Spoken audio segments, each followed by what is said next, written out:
Freni patlayan kamyon dehşet saçtı. Gördüğünüz gibi burada bir arabaya çarptı.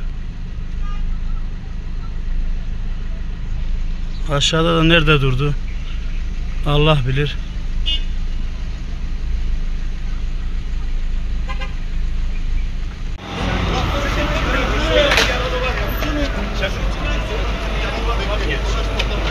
Freni boşalan mucur yüklü kamyon.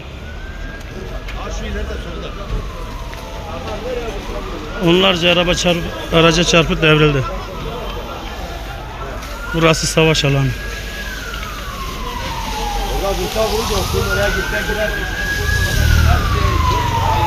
Yüzde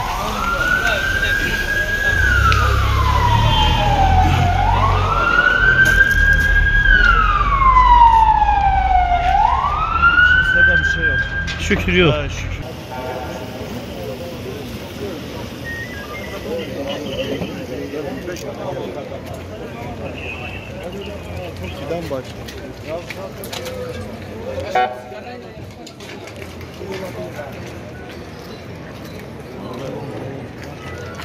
Of.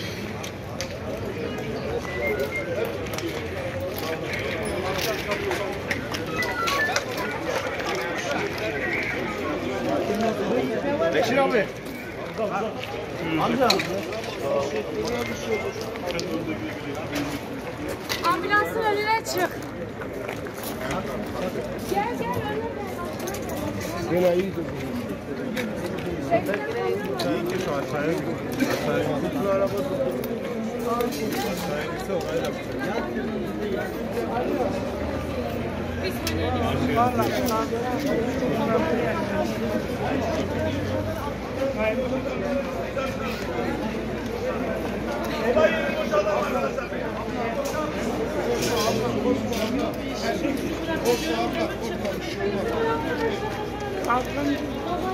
abla korkma.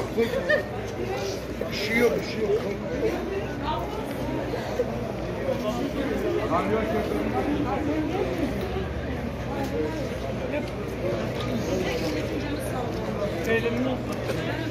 ki arabayı kırmış araba.